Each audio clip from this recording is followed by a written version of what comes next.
We have all seen the headlines. We all know the face. But the official case files reveal a narrative that the cameras never showed. What really happened during the golden hour when the resort went dark? Why did witness testimonies regarding a man carrying a child crumble under scrutiny? And significantly, why did the specialized canine units alert to specific forensic scents in an apartment that was supposed to be the scene of a kidnapping? We are not here to repeat the rumors. We are here to analyze the inconsistencies that turned a missing person case into a global mystery. To ensure you don't miss our future investigations, please click subscribe and turn on the notification bell. Thank you for liking the video. Now, let's step inside apartment 5A. On the evening of May 3rd, 2007, the quiet holiday atmosphere of the Ocean Club Resort in Praia da Luz, Portugal, was irrevocably shattered. This date marks the beginning of one of the most scrutinized disappearances in modern history, a case that has generated countless theories, investigations, and debates regarding parental responsibility and resort security. To understand the gravity of the event, one must first examine the specific circumstances, the location, and the individuals involved before the alarm was raised. The narrative centers on an English family, the McCanns, who had traveled to the southern coast of Portugal for what was intended to be a 7-day vacation beginning on April 28, 2007. The central figures in this timeline are the parents, Kate and Jerry McCann. It is crucial to note their professional backgrounds when analyzing the subsequent public scrutiny they faced. Kate McCann is an anesthesiologist, and Jerry McCann is a cardiologist. In the court of public opinion, these credentials have often been used to argue that the couple should have possessed a heightened sense of risk assessment and responsibility. They were not traveling alone. They were accompanied by a group of friends who would later become known in the media as the Tapas 7. This group included other medical professionals, such as David and Fiona Payne and Matthew Oldfield, along with their respective partners and family members. The dynamic of this group is a vital component of the investigation. This was a collective of highly educated individuals, mostly doctors, vacationing together in a foreign country. Investigative journalists and commentators have often pointed out that traveling in a large, professional group can create a psychological safety bubble. This insular environment may lead individuals to lower their guard, operating under the assumption that there is safety in numbers and shared professional status. This psychological state is key to understanding the decisions made regarding the supervision of the sleeping family members during the evenings. The location itself, the Ocean Club Resort, presents a complex logistical challenge for security. Unlike a single-structure hotel where guests must pass through a lobby to exit, the Ocean Club is a spread-out complex of apartments. The specific unit occupied by the McCann family was apartment 5A. This apartment was situated on the ground floor and, significantly, had direct access to the public street. The layout of the resort meant that public roads intersected the property, allowing non-guests and vehicles to pass close to the accommodation blocks without passing through a security checkpoint. From the beginning of their holiday, the group established a specific daily routine. The mornings were typically spent at the resort's recreational facilities, while the evenings revolved around a collective dinner. The group chose to dine at the resort's tapas restaurant every night at approximately 8:30 in the evening. This predictability is a critical factor in the investigative analysis. By strictly adhering to a timetable dining at the same location, at the same time, every single night the group unwittingly created a pattern that could be easily observed by any third party watching the resort. The arrangement for the evenings has been the subject of intense criticism and analysis. The parents and their friends made the decision to leave their sleeping family members, including the daughter who would later disappear, and her 2 younger siblings alone in the apartments while the adults dined at the restaurant. The resort did offer evening care services, but the group opted not to use them. Instead, they implemented a self-monitored checking system. The plan involved members of the group taking turns to leave the dinner table every 30 minutes, to walk back to the apartments and visually check on the sleeping occupants. The parents requested a specific table at the tapas restaurant that offered the best possible view of the apartment block. However, Subsequent investigations and on-site recreations have challenged the effectiveness of this line of sight. Reports indicate that the distance between the dining table and apartment 5A was approximately 82 meters. Furthermore, obstacles such as vegetation and walls meant that the visibility of the apartment entrance from the restaurant was almost nil. This discrepancy suggests that the parents' belief that they could monitor the location from the restaurant was factually incorrect. The decision to leave 3 young family members, aged between 2 and 3, entirely alone in an unlocked apartment in a foreign country is the cornerstone of the controversy surrounding this case. From a news reporting perspective, it is difficult to reconcile the parents' professional backgrounds in medicine with the decision to leave the subjects unsupervised for extended periods. Critics and investigators alike have questioned why responsible guardians would leave sleeping family members alone in an unknown environment, noting that most parents would not do so even in their own homes. On the day of the disappearance, Thursday, May 3rd, the routine shifted slightly. The family had lunch inside their apartment rather than at the resort's communal areas, which was a deviation from their previous days.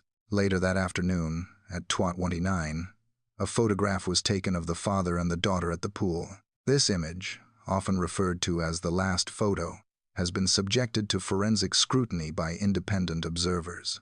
Some analysts argue that the skin tone of the father in this image appears significantly paler than in other photos taken around the same time, leading to unverified theories that the photo might have been taken earlier in the week. This detail is significant because establishing a definitive timeline of the daughter's presence on that specific Thursday is crucial for the investigation. By the evening of May 3rd, the pattern resumed. The younger family members were placed in bed in apartment 5A. The parents departed for the tapas restaurant to join their friends for the 8:30 reservation. At this moment, the stage was set. The apartment was left accessible, with the patio door closed but unlocked to facilitate the parents' re-entry during their checks. This decision to leave a point of entry unlocked was reportedly made for convenience, to avoid the noise of keys and latches during the 30-minute checks. However, in doing so, they essentially removed the primary barrier between the sleeping subjects and the outside world. The first check of the evening was conducted by the father, Jerry McCann, at approximately 9:05 in the evening. He reported that everything appeared calm. He noted that the bedroom door, which he recalled leaving slightly ajar, was now in a different position, wider open than before. At the time, he attributed this to a draft or a simple memory lapse and returned the door to its previous angle before heading back to the restaurant. In hindsight, this moment represents a missed opportunity to detect that the environment had already been disturbed. As the narrative of this case unfolds, the focus often returns to these initial logistical decisions. The rigorous timeline, the layout of the resort, and the unlocked patio door created a perfect storm of vulnerability. The parents' reliance on a 30-minute checking system provided a predictable window of opportunity for any potential intruder. Furthermore, the distance of 82 meters meant that any sound of distress from the apartment would have been impossible to hear from the dining area. This chapter establishes the foundational context: a group of professionals, comfortable in their routine, making a series of security compromises that would lead to a mystery remaining unsolved for decades.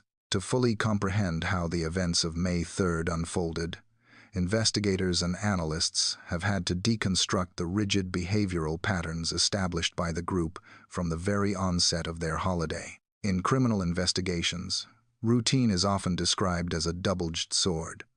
While it provides comfort and organization for the travelers, it also offers a predictable script for any potential observer with malicious intent. The McCann family and their friends, the Tapas 7, adhered to a schedule that was methodical, almost clinical, in its execution. From the moment they arrived on Saturday, April 28th, the group fell into a daily rhythm. The mornings typically began with a communal breakfast in the apartment, followed by the transfer of the younger family members to the resort's daytime activity center. This service, known within the resort as the Kids Club, allowed the adults to engage in their own leisure activities, such as tennis or swimming, while the younger members were supervised by resort staff. The group would reconvene for lunch, usually inside their respective apartments, before spending the afternoons at the pool area.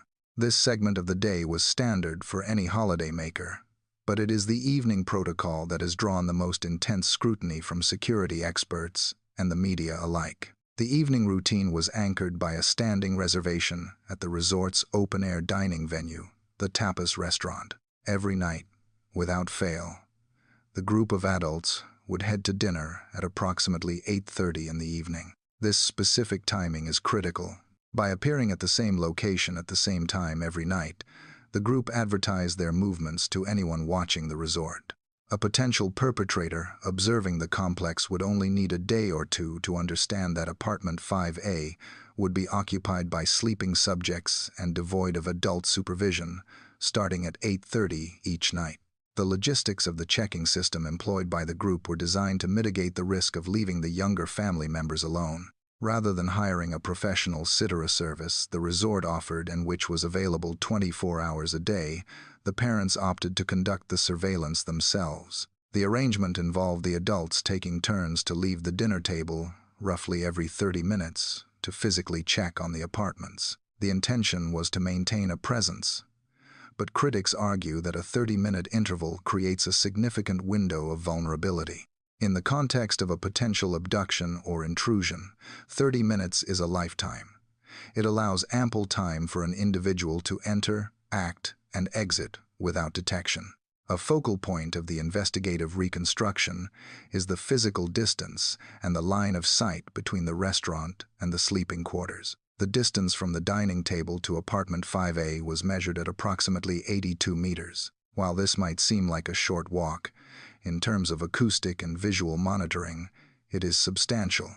The parents had reportedly requested a table that offered a view of the apartments to facilitate their supervision. However, subsequent analyses and on-site investigations have suggested that the visibility was deceptive.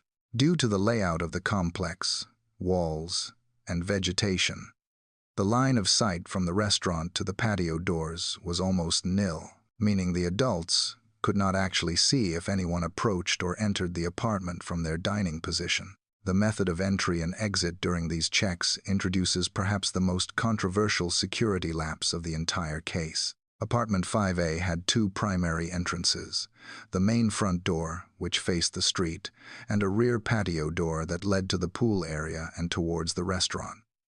The front door was kept locked at all times. However, the parents admitted to investigators that they left the rear patio door closed but unlocked during the evenings. The rationale provided was that using the patio door was more convenient for the 30-minute checks and avoided the noise of keys that might wake the sleeping family members. This decision effectively removed the only physical barrier protecting the occupants from the outside world.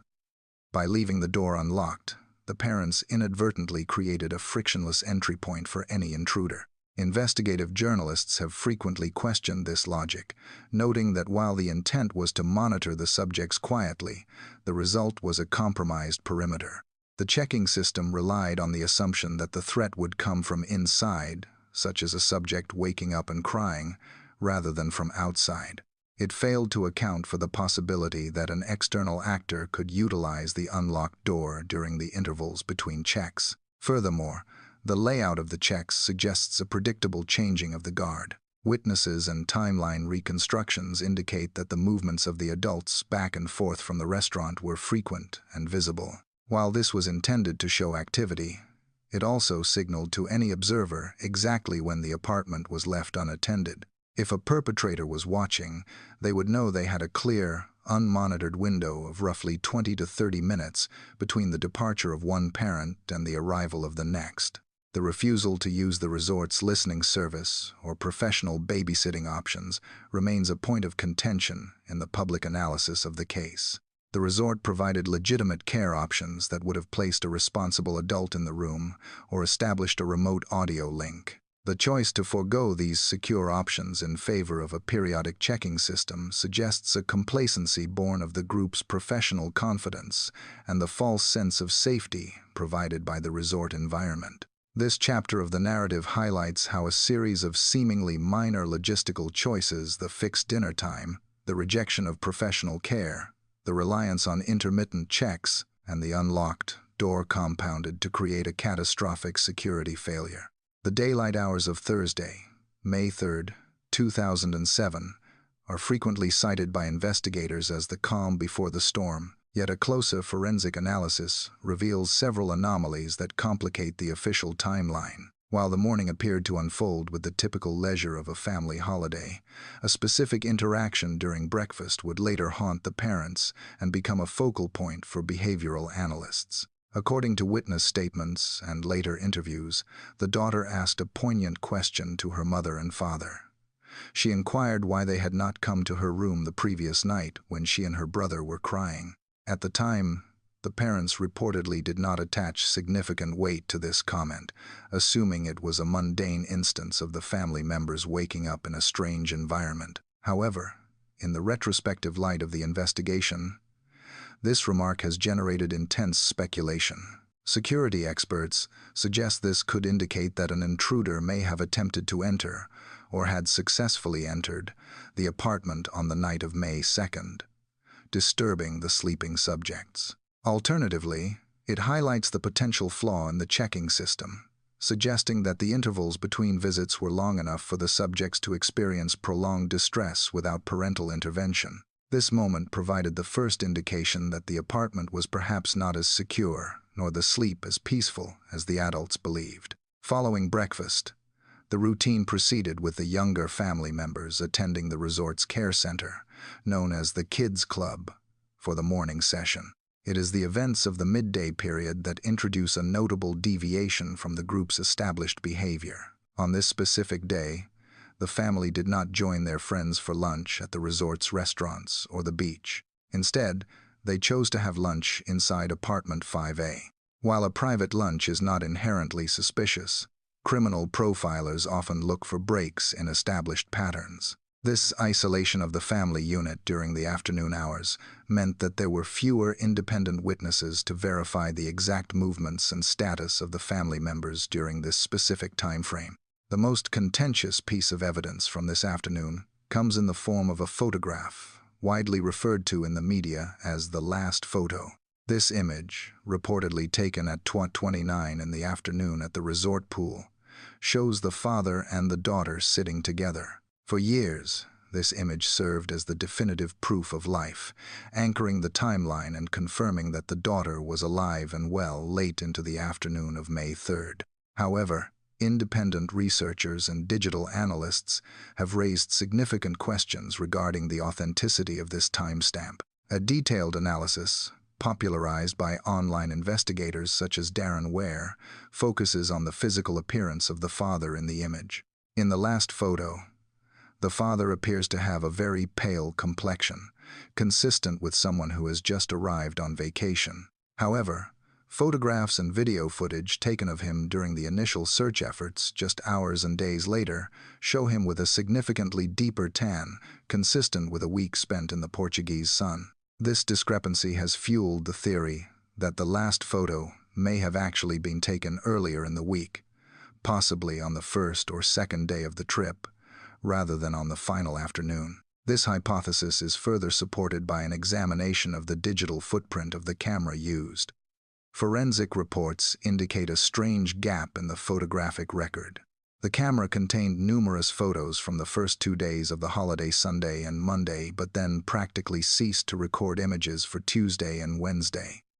The photos then allegedly resume on Thursday with the pool image. Skeptics argue that it is statistically unlikely for a family documenting a vacation to stop taking photos entirely for 2 days and then resume just hours before a tragedy. This jump in the digital record leads some to theorize that the timeline was potentially reconstructed or that the timestamp on the camera was incorrect, casting doubt on the verified whereabouts of the daughter during the critical hours of Thursday afternoon. Following the time at the pool, the younger family members returned to the kids' club for the final session of the day, remaining there until 6 in the evening. During this interval, the father engaged in a tennis match, a fact corroborated by other resort guests. The family reunited at the apartment shortly after 6 in the evening to begin the evening preparations. By 7 in the evening, The children were bathed and prepared for bed. This period marks the final verifiable window where the family was together within the safety of the apartment. As the sun began to set over Praia da Luz, the parents prepared for their final dinner at the tapas restaurant, unaware that the inconsistencies of the afternoon, the crying comment, the lunch in isolation, and the disputed photograph would soon become critical pieces of a global puzzle. As twilight descended upon Praia da Luz on that fateful Thursday, the operational timeline of the family shifted from leisure to a rigid, predetermined schedule that would ultimately become the subject of global forensic analysis. By 7 in the evening, the transition was complete.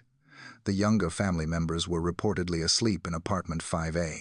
This marked the beginning of the critical window, a period of time where the safety of the sleeping subjects relied entirely on the effectiveness of the parents' monitoring strategy. At 8:30 in the evening, the parents departed the apartment to join their friends at the tapas restaurant, located approximately 82 meters away within the resort complex. While the restaurant was technically within the perimeter of the Ocean Club, the physical separation was significant. Investigations would later highlight that the visibility of the apartment from the dining table was almost nil due to physical obstructions, contradicting the group's initial belief that they could maintain visual surveillance while dining. This false sense of visual security is a recurring theme in the case analysis. The parents believed they were watching the apartment, when in reality they were merely positioned nearby. The checking system, designed to bridge this security gap, commenced shortly after dinner began. The first critical intervention occurred at roughly 9:05 in the evening, when the father, Jerry McCann, left the table to conduct the first physical check of the night. This moment serves as one of the most pivotal points in the entire investigation due to a specific observation made by the father regarding the state of the bedroom door. According to his statements to investigators, the father recalled leaving the bedroom door slightly ajar, a calculated decision to allow light to filter in or to hear any potential sounds of distress. However, upon entering the apartment at 9:05, he noticed a discrepancy. The door was now fully open. In the immediate moment, he attributed this change in position to a draft or perhaps a shift caused by the movement of air within the apartment. He did not perform a sweep of the premises to verify if an intruder was present. Instead, he simply pulled the door back to its original ajar position before returning to the restaurant. From an investigative standpoint, this action is heavily scrutinized. Security experts argue that finding a door in a different position than it was left should have triggered an immediate escalation of concern. If the door moved, it implies force, either natural, wind, or human. By dismissing the anomaly as benign, the opportunity to potentially interrupt a crime in progress or discover the absence of the daughter earlier was lost. This check confirmed the presence of the subjects at 95, but it also confirmed that the environment had been disturbed. The method of entry used by the father during this check reveals the most significant security breach of the evening. The apartment featured two main points of access: a front door facing the street and a rear patio door accessible via a small staircase. The street-facing door was kept locked, adhering to standard safety protocols. However, the parents admitted that they utilized the rear patio door for their checks and, critically, left this door unlocked. The rationale provided for leaving the patio door unlocked was one of convenience and noise control. It allowed the adults to enter and exit silently without the metallic clatter of keys that might disturb the sleeping family members. However, in prioritized silence over security, they inadvertently created a frictionless entry point for any external actor. The patio was not visible from the restaurant, and the unlocked status meant that anyone observing the pattern could enter the apartment just as easily as the parents could. This logistical setup, the unlocked rear door and the locked front door, created a directional flow that a perpetrator could exploit. An intruder could enter through the patio, unseen by the diners, and exit via the window or the same door. The father's statement regarding the open door at 95 suggests that the breach may have already occurred or was occurring at that precise moment. The failure to secure the perimeter, combined with the dismissal of the door's changed position, illustrates a profound underestimation of risk. The parents were operating under the assumption that the resort was a safe zone, a mindset that blinded them to the reality that they had left their most vulnerable family members in an unsecured ground-floor unit, accessible to anyone walking by. In the chronology of any complex investigation, there is often a singular piece of witness testimony that defines the initial trajectory of the police inquiry. In the disappearance of the subject from apartment 5A, that pivotal moment is known collectively as the Tanner sighting.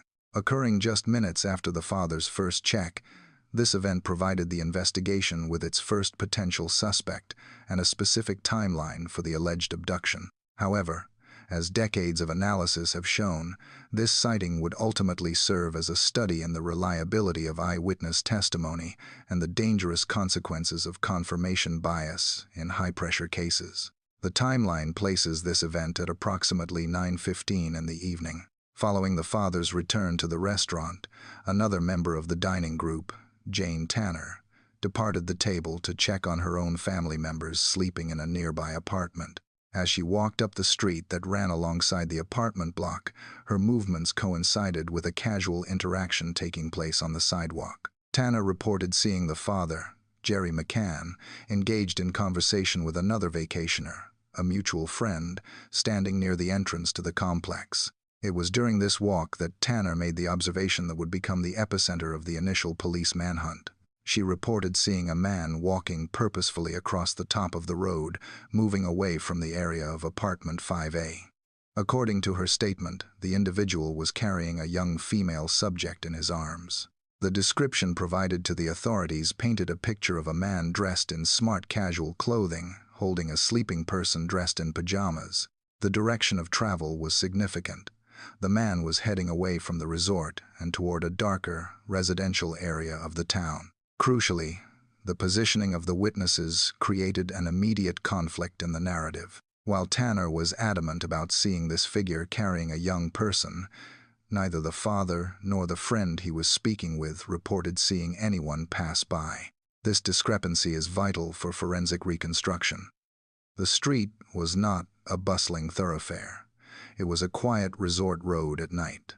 For one witness to see a potential abductor while two others standing meters away saw nothing suggests either a precise timing of movement that evaded their line of sight or a fundamental error in perception. Despite the conflicting accounts, the police and the private investigators hired by the family prioritized Tanner's account. The description of the man became the template for the primary suspect. Sketches were drawn, and the direction he was walking toward the residence of a local British expatriate named Robert Morattled police to focus intensely on that specific geographic area. For months, resources were poured into finding this Tanner man, operating under the assumption that this was the kidnapper escaping with the victim at 9:15 in the evening. However, the value of this sighting collapsed years later, reshaping the entire understanding of the night. A review of the case files and a renewed investigation eventually identified the man Tanner had seen. He was not a predator, nor was he a local resident involved in a crime. He was identified as a British tourist who was also vacationing at the resort. This individual had been at the resort's night crèche to collect his own daughter and was simply walking back to his apartment at that specific time. The implications of this identification were profound. It meant that the abduction Tanner claimed to witness was, in reality, a completely innocent domestic moment, a father carrying his sleeping family member home. From an analytical perspective, this revelation struck a devastating blow to the established timeline. For years, the investigation had been anchored to the idea that the crime occurred at 9:15. If the Tanner sighting was innocent, then the window of opportunity for the actual disappearance was blown wide open, potentially occurring much later than investigators had initially believed. The Tanner sighting serves as a critical lesson in investigative tunnel vision. Because the witness account fit the immediate fear that the daughter had been taken, it was accepted as fact with little initial skepticism. This error allowed the real timeline to remain obscured and diverted precious police resources toward a phantom suspect for a significant duration of the critical early phase. It forced a complete recalibration of the theory. If the man seen at 9:15 was innocent, then the security of the apartment may have been breached during a different, unobserved window, leaving the true sequence of events shrouded in even greater mystery. The turning point of the entire timeline occurred at precisely 10 in the evening, marking the end of the routine checks and the beginning of a chaotic sequence of events that would baffle investigators for decades. According to the established roster, it was the mother, Kate McCann, who rose from the dinner table to conduct her scheduled surveillance of apartment 5A. This check followed the previous visit by another member of the group, Matthew Oldfield, who had reportedly listened at the door but did not enter far enough to visually confirm the presence of the daughter. Upon approaching the apartment, the mother entered through the rear patio door, which, as previously noted, had been left unlocked for accessibility. Her statement to the police describes a sudden and chilling realization regarding the physical state of the room. She reported that the door to the sleeping quarters, which the parents recalled leaving slightly ajar, was now standing wide open. As she moved to investigate this anomaly, a draft of air caught the door, causing it to slam shut with significant force. This violent motion revealed the source of the draft. The bedroom window and the external shutter had been raised, exposing the room to the outside night. The discovery of the open window is a critical forensic detail. In the context of a ground-floor apartment, an open window transforms a secure sleeping space into an accessible target. The mother's gaze immediately went to the bed where the daughter had been left sleeping. She found the bed empty. The soft toy, a cat which was the daughter's constant companion, was still present on the bed alongside the pink blanket. But the subject herself was gone. After a frantic, brief search of the other rooms in the apartment yielding no results, the mother made a split-second decision that has been heavily analyzed by behavioral psychologists. Rather than remaining in the apartment to protect the two other sleeping family members, twins who were still in their cot, she sprinted back toward the tapas restaurant. Her arrival at the dining table was not marked by a question of whereabouts, but by a definitive declaration of a crime. Witnesses state that she screamed a specific phrase, "Madeleine is gone. Someone has taken her." This specific choice of words, "someone has taken her," is of immense significance to the investigative profile. In the vast majority of missing person cases involving young subjects, the initial reaction of a parent is to assume the individual has wandered off, is hiding, or has woken up and walked outside.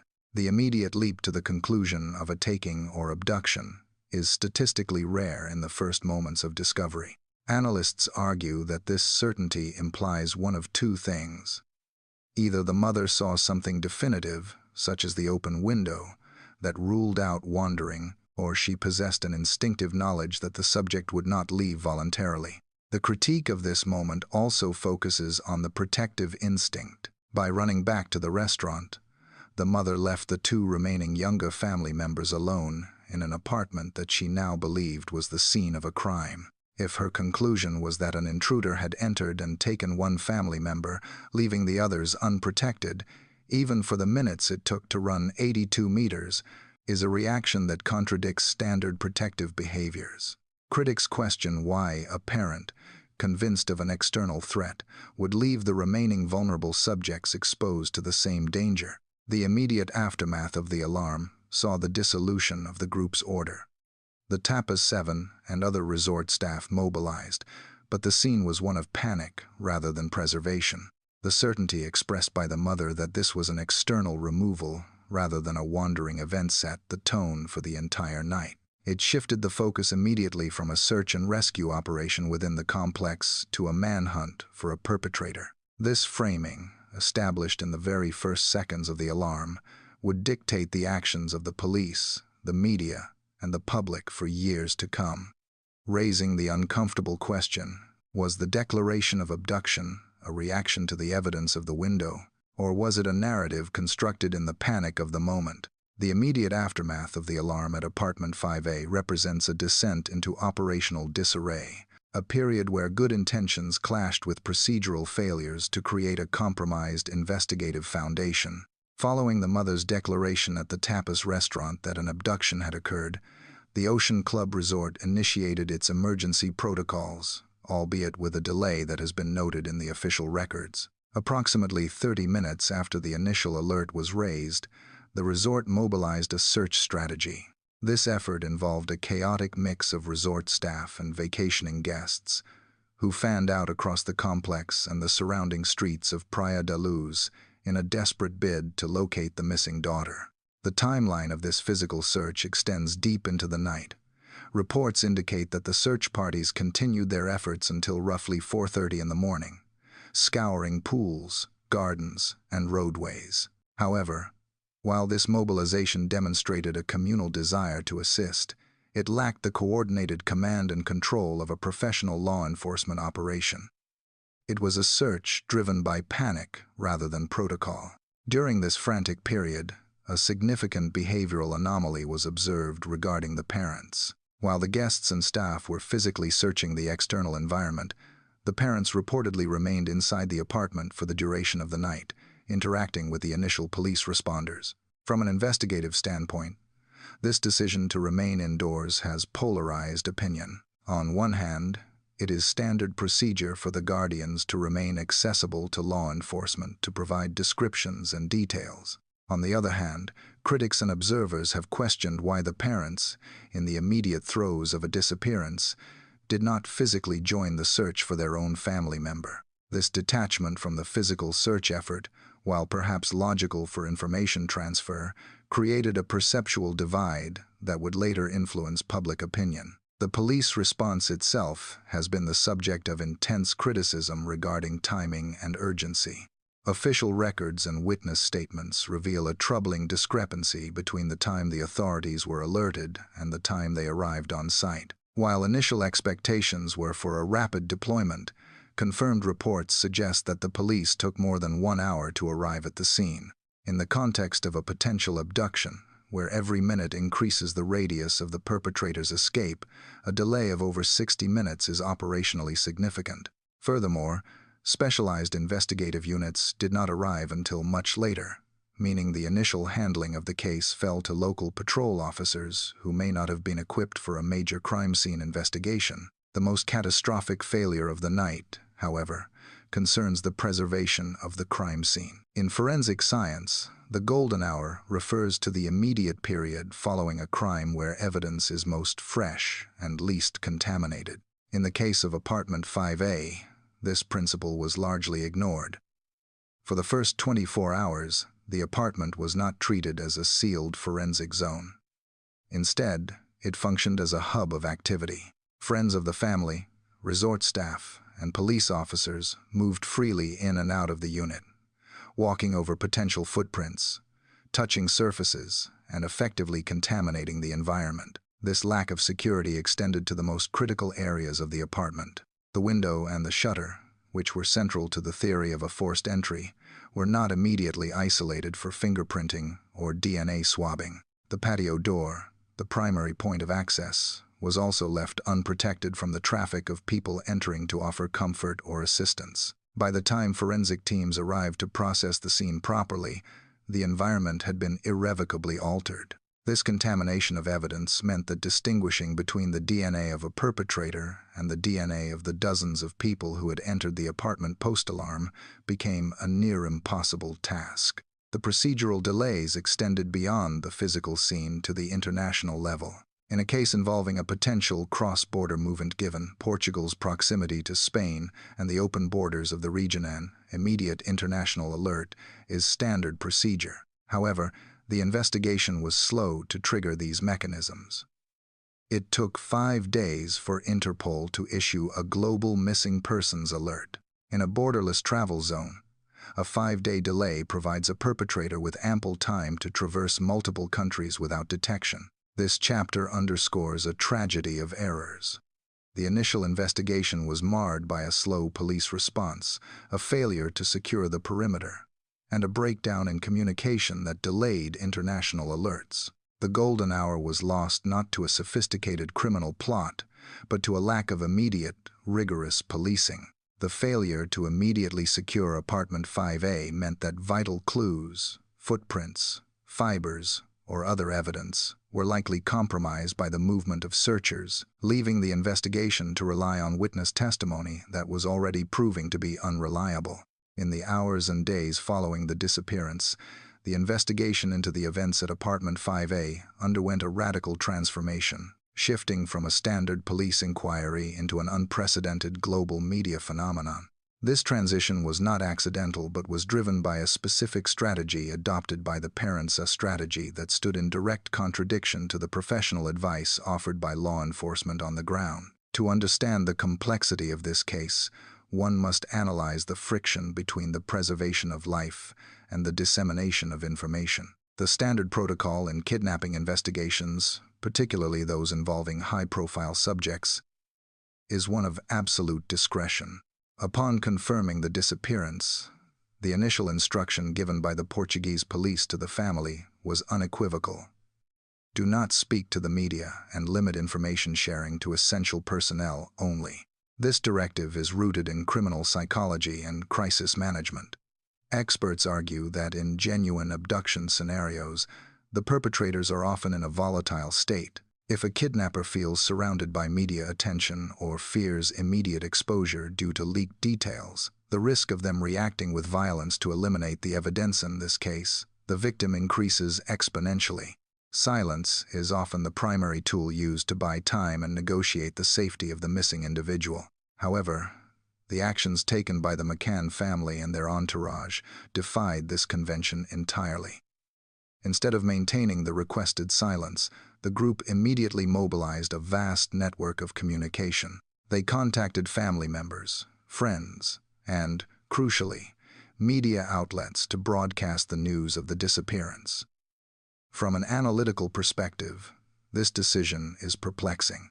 Why would a family, ostensibly advised that silence equates to safety, choose to saturate the airwaves with their story? This aggressive public relations approach effectively removed the element of surprise from the investigators and alerted any potential perpetrators that the world was watching. This coordinated effort extended to the Tapas 7, the group of friends dining with the parents.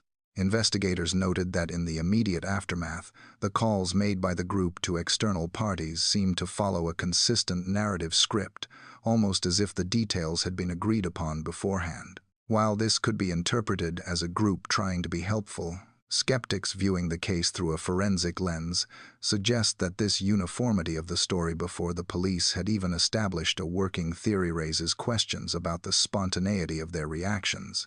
A significant operational error in this media campaign involved the visual evidence provided to the public. In a search operation, the accuracy of the victim's image is paramount.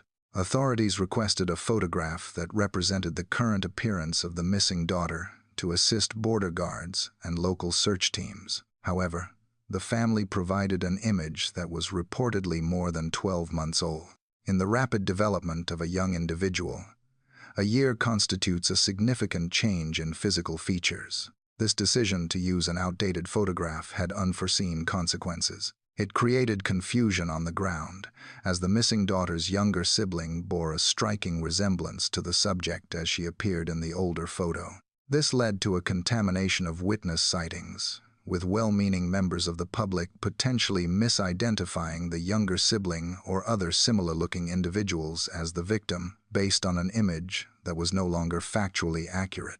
Perhaps the most controversial aspect of the media strategy was the decision to publicize a specific physical defect. The missing daughter had a rare condition known as a coloboma, a distinct bleed or mark within the iris of the eye. The campaign highlighted this feature as a primary identifier, urging the public to look into her eyes. While this made the subject instantly recognizable to the public, security analysts argue it was a dangerous tactical gamble. By broadcasting this unique, unchangeable feature, the campaign effectively marked the victim as a liability to any abductor. If a perpetrator is holding a subject who has become the most recognizable face on the planet due to a specific eye defect, the difficulty of concealing that subject becomes insurmountable. Historical data on kidnappings suggests that when a victim becomes too hot to handle or hide, the likelihood of a lethal outcome increases as the perpetrators seek to sever their link to the crime. The media strategy employed in this case remains a subject of intense debate. Was it a desperate attempt by frantic parents to use every tool at their disposal, or was it a calculated deflection? By flooding the zone with noise, interviews, and images, the focus shifted away from the forensic inconsistencies at the crime scene and onto the search for a monster in the shadows. The campaign succeeded in keeping the case in the public eye, but at what cost to the integrity of the investigation and the safety of the subject? The decision to ignore police advice and prioritize publicity over silence fundamentally altered the nature of the inquiry, turning a local investigation into a chaotic international spectacle where the truth became increasingly difficult to separate from the narrative. While the investigative spotlight burned intensely on the timeline established by the Tanner sighting at 9:15 in the evening, a second, arguably more significant witness account was initially relegated to the periphery of the inquiry. This account, known as the Smith sighting, provides a contradictory and potentially darker narrative thread that challenges the established sequence of events. At approximately 10 o'clock in the evening, coinciding almost exactly with the moment the mother raised the alarm at the restaurant, a family from Ireland, the Smiths, was making their way back to their accommodation after an evening out. The location of this sighting is critical to the geographical profile of the case. The Smith family was walking along a street that leads toward the beach area, situated roughly 480 meters from the Ocean Club Resort. Unlike the quiet, localized setting of the earlier sighting, this route represents a movement away from the safety of the complex and toward the ocean and the darker, less populated outskirts of the town. It was here that the family encountered a male individual walking through the night, carrying a young female subject in his arms. The description provided by the witnesses was markedly detailed and disturbing. They reported that the man did not appear to be a typical tourist enjoying a late-night stroll. Rather, he seemed to possess the demeanor of someone who potentially lived in the area or was purposeful in his movement. The way he carried the burden was described as uncomfortable, suggesting a lack of ease or perhaps the sheer physical weight of a sleeping or unconscious subject. The young female being carried was described as having blonde hair and pale skin, physical characteristics that bore a striking resemblance to the missing daughter. For years, the investigation suffered from a form of tunnel vision, prioritizing the earlier Tanner sighting because it fit the abduction window theory between 9 o'clock and 10 o'clock. However, when the Tanner sighting was eventually identified as Innocenta, British tourist carrying his own family, the importance of the Smith sightings skyrocketed. If the Tanner account was a false lead, then the Smith sighting, occurring at 10 o'clock, became the primary timeline anchor. This shifted the potential time of removal to a later slot, or suggested that the perpetrator was moving the subject exactly when the alarm was being raised. The forensic reconstruction of this sighting introduces a deeply unsettled element regarding the identity of the man observed. In the years following the disappearance, police sketches and spoken portraits were generated based on the Smith family's testimony. These images depicted a man who did not fit the profile of a transient drifter. Some conspiracy theories that emerged from the internet and independent researchers attempted to link this sketch to high-profile political figures, such as the Podesta brothers, citing a physical resemblance, though no concrete evidence ever placed them in Portugal at that precise time. However, a more grounded and troubling analysis, often discussed in documentaries and by independent investigators, drew a comparison closer to home. Detailed scrutiny of the Smith family's description, particularly the posture, the clothing, and the physical build of the man, led some observers to note a resemblance to the father of the missing daughter. This hypothesis suggests a horrifying inversion of the narrative, that the individual seen heading toward the beach at 10 o'clock was not a stranger stealing a victim, but a family member moving a subject who had already succumbed to a tragic fate. This theory is bolstered by the description of the subject's skin tone. The witnesses described the girl as having pale skin. This detail aligns with the forensic controversy surrounding the last photo discussed in earlier chapters, where analysts noted that the father and daughter appeared pale, lacking the tan one would expect after a week in the sun. If the subject seen by the Smiths was indeed the missing daughter, the pale complexion was a consistent identifier. The direction of travel is also analytically significant. Walking toward the beach, nearly 500 meters from the apartment, implies a destination that is final. In criminal profiling, moving a victim toward water or a desolate area under the cover of darkness is often associated with the disposal of evidence, rather than a kidnapping for ransom or retention. If this was a kidnapper, they were taking a significant risk walking through a public street at a time when the town was still relatively active. The Smith sighting remains the ghost in the machine of the official investigation. It was a sighting that occurred at the precise moment the chaos began at the apartment. Yet, it was largely ignored in the early stages in favor of a narrative that cleared the parents of suspicion. By the time the Tanner sighting was dismissed, the trail for the man seen by the Smiths had gone cold. To this day, the identity of the man carrying the blonde, pale-skinned female toward the ocean remains one of the most haunting, unresolved variables of the night, representing either a brazen abductor slipping away into the dark or a part of a cover-up that was unfolding in plain sight. As the investigation moved weeks past the initial disappearance, the reliance on witness statements which had produced conflicting timelines and phantom suspects began to wane. In an effort to break the deadlock, the investigative focus shifted toward forensic science. This transition marked the arrival of two highly specialized assets from the United Kingdom. A pair of English Springer Spaniels named Keela and Eddie. These were not ordinary police dogs. They were elite search units, with a formidable reputation in the field of major crime investigation. Keela was trained specifically for the detection of human blood, capable of identifying microscopic traces that the human eye would miss, even after an area had been cleaned. Eddie, the victim recovery dog, possessed a different and more grim specialization. He was trained to detect specific biological markers associated with forensic evidence. Their track record was impeccable, with reports indicating that together they had assisted in solving over 200 criminal cases. Their deployment to Praia da Luz signaled a darkening in the tone of the inquiry. The authorities were no longer just looking for a missing person, but potentially for a crime scene.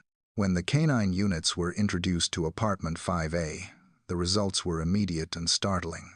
The environment, which had been subjected to heavy foot traffic and contamination in the early hours of the search, was now being read by olfactory senses that could cut through the noise. According to the official files, Eddie, the dog trained to find human remains, gave a specific alert in the living area. He stopped and signaled behind the sofa, a piece of furniture located in the main room where the family had stayed. This reaction suggested to the handlers that a significant forensic scent was present at that specific location. The search continued into the sleeping quarters. Here, Eddie alerted again, this time focusing his attention on the wardrobe or closet area. The implications of these alerts were profound. For a dog of Eddie's caliber to signal in two distinct locations within the apartment behind the sofa and in the closet forced investigators to consider a hypothesis that had previously been unthinkable, that the subject had not been abducted alive, but had potentially passed away inside the apartment. Perhaps the most distressing moment of this forensic examination involved a personal item belonging to the missing daughter. The cuddle cat, a soft, plush toy that the mother had been photographed holding constantly since the disappearance, was presented to the dogs. Eddie alerted to the toy. This reaction implied that a forensic scent had potentially transferred onto the object. From an investigative standpoint, this raised difficult questions.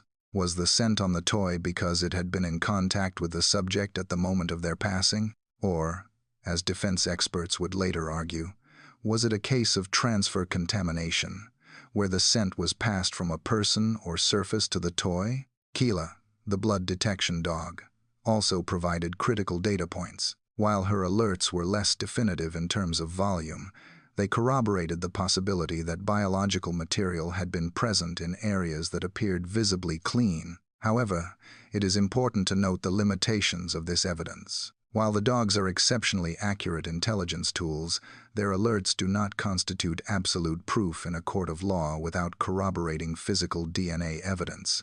A dog can detect a scent that is months or years old, or a scent that has been transferred from clothing. The reaction to these findings was polarized. For the Portuguese investigators, the dog alerts provided the first tangible link to a theory of an inside event, suggesting that the subject died within the apartment and was arguably hidden there for a period of time before being moved. This aligned with the alerts behind the sofa and in the closet, spaces where a body could conceivably be concealed. However, the family and their legal team vehemently disputed this interpretation.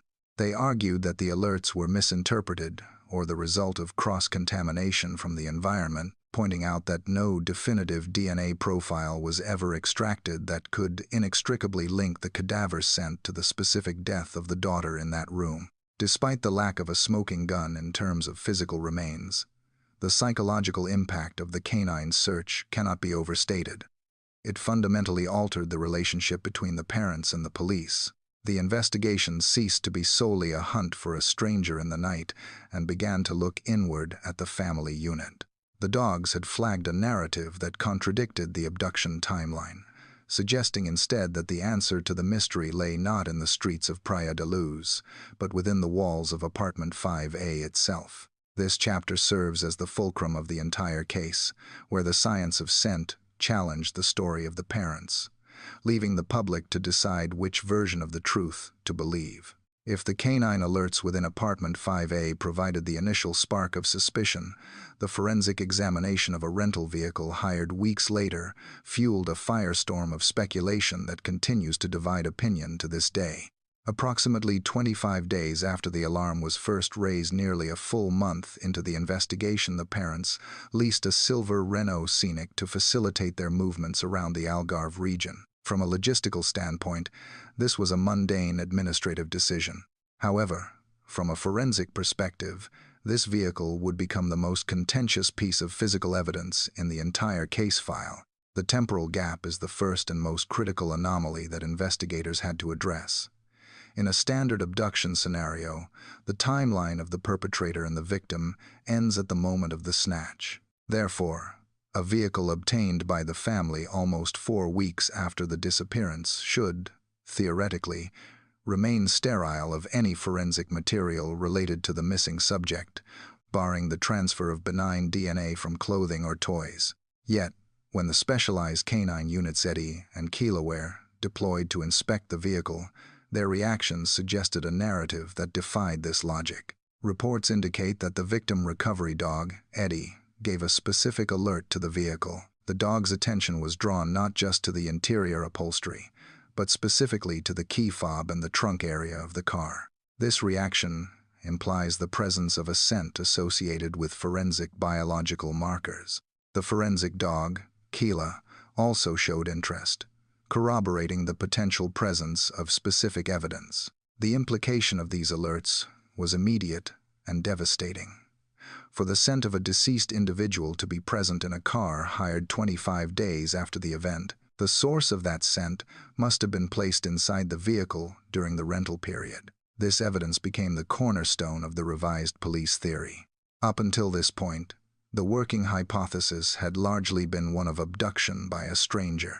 However, the alerts in the car forced the Portuguese authorities to pivot toward a theory of concealment and transportation. This hypothesis posited that the subject had not been removed from the immediate vicinity on the night of May 3rd, but had perhaps been temporarily concealed in a location of little accessibility, a nearby unoccupied residence, or a hidden area within the resort grounds. The theory further suggested that the vehicle was subsequently used weeks later to move the subject to a final, undiscovered location. Following the canine alerts, forensic samples were collected from the vehicle, specifically focusing on hair and fiber found in the trunk.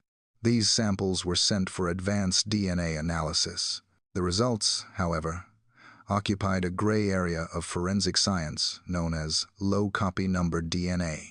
The analysis revealed a profile that contained significant components matching the missing daughter. While the match was substantial enough to be described as allegedly belonging to the victim, it was not the definitive 100% match required for a conclusive criminal conviction in many jurisdictions. The ambiguity of the DNA results allowed for two competing interpretations to flourish in the public domain. For the prosecution and the Portuguese investigators, the combination of the canine alerts and the DNA markers was too specific to be coincidental.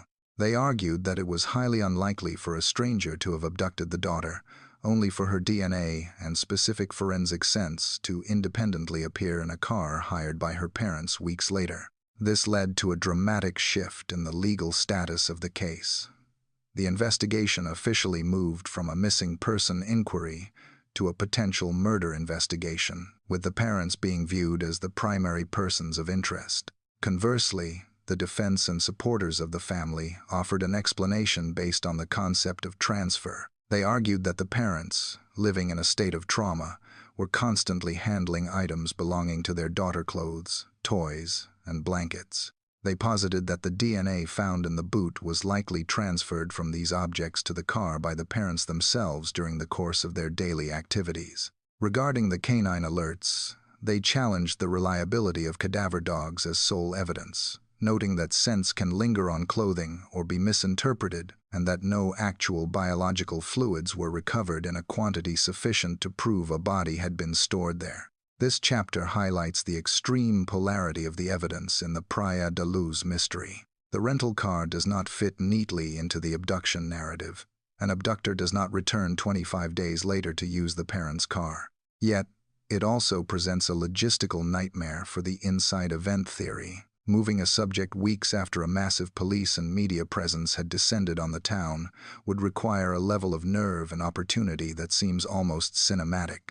Ultimately, the Renault Scenic remains a silent witness to a timeline that does not fully add up, containing microscopic clues that point toward a conclusion the world was not ready to accept. The dynamic of the investigation shifted irrevocably in September of 2007. Marking the transition from a collaborative search for a missing person to an adversarial criminal inquiry. Following the forensic findings in the rental vehicle and the apartment, the Portuguese authorities made the decision to formally name the parents as arguidos, a legal status that roughly translates to official suspects. This designation is a critical procedural step in the Portuguese legal system, affording the individuals certain rights, such as legal representation and the right to remain silent, but it also signaled to the world that the police no longer viewed the parents solely as victims of a crime. This change in status culminated in a series of intense interrogations that have become a focal point for legal and behavioral analysts. During these sessions, the strategies employed by the mother and the father diverged significantly. The father chose to answer the questions posed to him by the investigators, maintaining a dialogue with the authorities. However, the mother exercised her legal right to silence.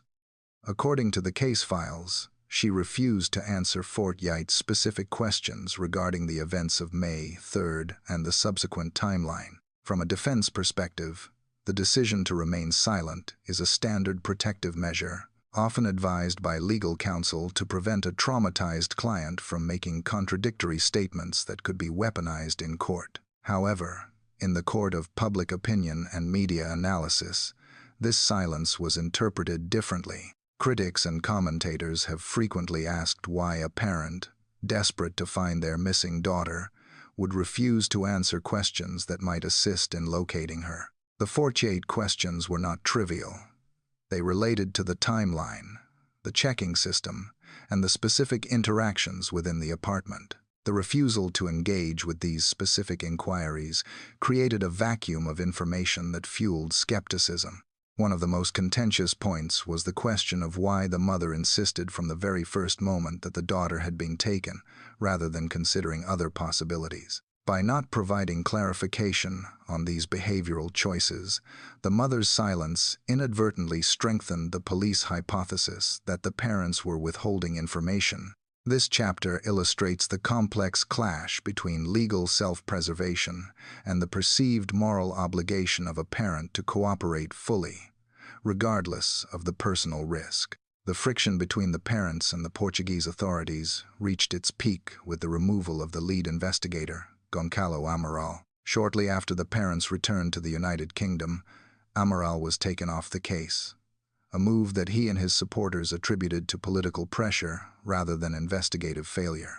His departure marked the end of the initial, aggressive police strategy and the beginning of a cold war of narratives. Amaral subsequently resigned from the police force to publish a book titled The Truth of the Lie. This publication laid out the controversial police theory that had led to the Arguido status. The central thesis of the book, which aligns with the hypothesis held by many investigators at the time, was that the disappearance was not an abduction but a tragic accident that occurred inside apartment 5A. The theory posits that sedatives might have been used to ensure the younger family members slept through the night while the adults dined. The hypothesis suggests that an error in dosage or a reaction to the sedative led to the accidental passing of the daughter. Faced with the professional and personal ruin that would result from such an accident, loss of medical licenses, potential imprisonment, and the removal of the remaining two family members, the theory alleges that a panic-driven decision was made to conceal the event. This narrative suggests that the abduction was a fabrication created to explain the absence of the daughter. It attempts to explain the inconsistencies in the timeline, the Tapas 7 acting in unison, and the forensic alerts from the cadaver dogs in the apartment and the rental car. The book argues that the search for the daughter was a deflection, a way to mobilize resources for a person who was no longer recoverable. While the parents successfully sued for libel regarding these claims, stating that the theory damaged the search for their living daughter, the sedation and cover-up hypothesis remains the primary alternative to the abduction narrative in the minds of many observers. It presents a disturbing picture of professional reputation being placed above the truth, suggesting that the perfect family image was maintained at the cost of a complete investigation. To provide a comprehensive view of the investigation, one must look beyond the parents and the initial police theory to the alternative suspects and hypotheses that emerged over the years. The case of the missing daughter in Praia da Luz generated thousands of leads, many of which led to dead ends, but some of which warrant closer examination to understand the scope of the mystery. The first major suspect was a local resident named Robert Murat. In the early days, his proximity to the apartment and his intense interest in the case drew the attention of the media and the police. A witness had placed a man resembling him near the scene. However, a thorough investigation, including a search of his property and the verification of his alibi, cleared him of any involvement. His inclusion in the suspect list serves as a reminder of how quickly suspicion can fall on the innocent when the public demands a culprit. Another theory involves the proximity of a villa owned by Clement Freud, the grandson of the famous psychoanalyst. It was revealed years later that the family had been invited to this villa for lunch during their stay. While there is no physical evidence linking Freud to the disappearance, the connection added a layer of intrigue given the high-profile nature of the individuals involved. However, like the Murat lead, this path failed to produce a concrete solution. More expansive theories have touched upon organized criminal networks. The idea that the daughter was stolen to order by a trafficking ring was explored. However, experts in the field have often cast doubt on this, noting that criminal organizations typically target vulnerable, undocumented, or less visible subjects to avoid the global heat that comes with abducting a member of a wealthy, well-connected Western family. The source file also touches upon what it describes as ridiculous theories, such as sightings in Paraguay or connections to international political figures. These outliers demonstrate the desperation of the public to find an answer, no matter how far-fetched. Yet, when stripped of the noise, the investigation always seems to circle back to the two primary, opposing narratives: a brazen stranger who vanished into the night without a trace, or a domestic tragedy concealed by those trusted to protect the subject. On September 9, 2007, the parents boarded a flight returning to England, leaving behind the resort where their lives had been irrevocably altered. Their departure was met with a storm of media flashes, symbolizing their exit from the immediate jurisdiction of the Portuguese police, but not from the shadow of suspicion. The investigation continued, But without the physical presence of the primary subjects, the momentum began to stall. Eventually, the Portuguese Attorney General took the significant step of lifting the arguido status from the parents. The official reasoning was not a declaration of innocence, but rather a statement of insufficient evidence. The police could not prove the abduction, nor could they definitively prove the theory of an accidental death and concealment. The case was archived, leaving it in a state of legal limbo, an open wound that has never healed. Reflecting on the totality of the evidence, the timeline inconsistencies, the disputed photographs, the refusal to answer questions, and the specific alerts of the forensic dogs, the narrative presented in the source file leans heavily toward the theory of parental involvement. The hypothesis of an accident, followed by a desperate cover-up, offers a logical, albeit tragic, explanation for the lack of forced entry and the biological markers found. It suggests that the elaborate media campaign and the story of the abduction were mechanisms of survival designed to protect the parents from the consequences of negligence and to ensure they did not lose custody of the remaining twins. However, as with any case lacking a body or a confession, there remains the possibility of error. The narrator of this timeline, like the rest of the world, is left with a collection of puzzle pieces that do not perfectly fit. The hope remains that this analysis is wrong, that the cynical interpretation of the evidence is incorrect, and that somewhere, against all odds, the daughter is alive. But until new evidence emerges to bridge the gap between the abduction story and the forensic reality, the mystery of Praia da Luz stands as a testament to how. This brings us to the end of our deep dive into the timeline and the files surrounding the disappearance in Praia da Luz. We have walked through the minute-by-minute movements, analyzed the behavior of the key players, and examined the forensic data that divided investigators. The objective has been to present the facts and the prevailing theories with the clarity of a news report, stripping away the sensationalism to look at the raw details. This case asks us to confront uncomfortable questions about trust, security, and the nature of truth. Whether you believe in the theory of the intruder or the theory of the inside event, the tragedy remains the same. A young individual vanished, and no one has been able to say with certainty where she went. Thank you for joining me in this extensive analysis. If you found this breakdown valuable, please consider engaging with the content to support future investigations. Until we meet again to uncover another mystery, stay observant and stay safe.